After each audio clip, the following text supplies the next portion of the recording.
وہ جب دیکھتی کہ پرندے جیت رہے ہیں تو وہ ان کی حمایت کا اعلان کر دیتی، اور جب دیکھتی کہ جانوروں کا پلڑا بھاری ہے تو جانوروں میں شامل ہو جاتی اور جانور ہونے کا دعویٰ کرتی۔ ایک جنگل میں بہت سارے جانور رہا کرتے تھے، لیکن وہ سب آپس میں لڑتے رہتے۔ ان جانوروں میں دو گروہ بن گئے تھے، ایک چوپایوں کا اور دوسرا پرندوں کا۔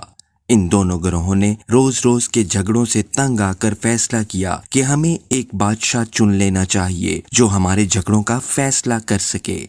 لیکن اس بات پر بھی ایک ہنگامہ کھڑا ہو گیا کہ بادشاہ کا انتخاب کیسے کیا جائے۔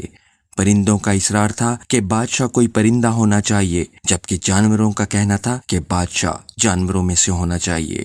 شیر نے بادشاہ ہونے کا دعویٰ کر دیا اور پرندوں کی طرف سے عقاب نے اپنی خدمات پیش کیں، لیکن مسئلہ جو کا تو رہا۔ چوپائے اپنے ساتھیوں کی حمایت اور تعریف میں لگے ہوئے تھے تو پرندے اپنی اہمیت جتا رہے تھے۔ اس بحث کے دوران چمگادڑ کا رویہ بڑا عجیب و غریب تھا۔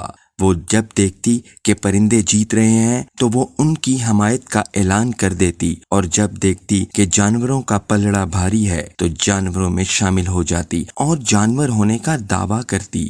یہ سلسلہ چلتا ہی رہا اور آخر جانور پرندوں پر بازی لے گئے۔ شیر کو جنگل کا بادشاہ بنا دیا گیا۔ اب تمام جھگڑوں کا فیصلہ شیر ہی کرتا تھا۔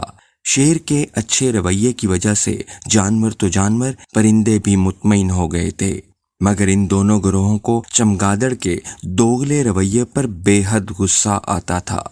شیر کے جیتنے کے بعد جب چمگادڑ اس کو مبارک دینے پہنچی تو سب نے اسے دھکے دے کر باہر نکال دیا کہ تم تو پرندوں میں شامل ہو، کیونکہ کسی بھی چوپائے کے پر نہیں ہوتے۔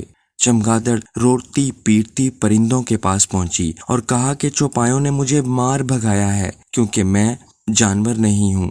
لیکن پرندوں نے اس کا مذاق اڑاتے ہوئے کہا کہ تم چوپایوں میں شامل ہو کیونکہ پرندے تو انڈے دیتے ہیں، جبکہ تم اپنے بچوں کو دودھ پلاتی ہو۔ یہ کہہ کر سب نے اسے وہاں سے مار بھگایا۔ چمگادڑ نے بہت کہا کہ میں پرندوں میں شامل ہوں، مگر کسی پرندے نے اسے اپنے ساتھ شامل نہ کیا۔ اس کے بعد سے چمگادڑ کی زندگی تنہا گزرنے لگی۔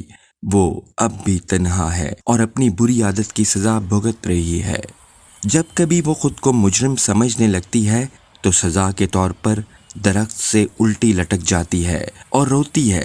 جب سب پرندے سو جاتے ہیں تو رات کو سناٹے میں باہر آ جاتی ہے کہ کہیں کوئی پرندہ دیکھ نہ لے۔ دوغلے رویے نے اسے منہ چھپانے پر مجبور کر دیا ہے۔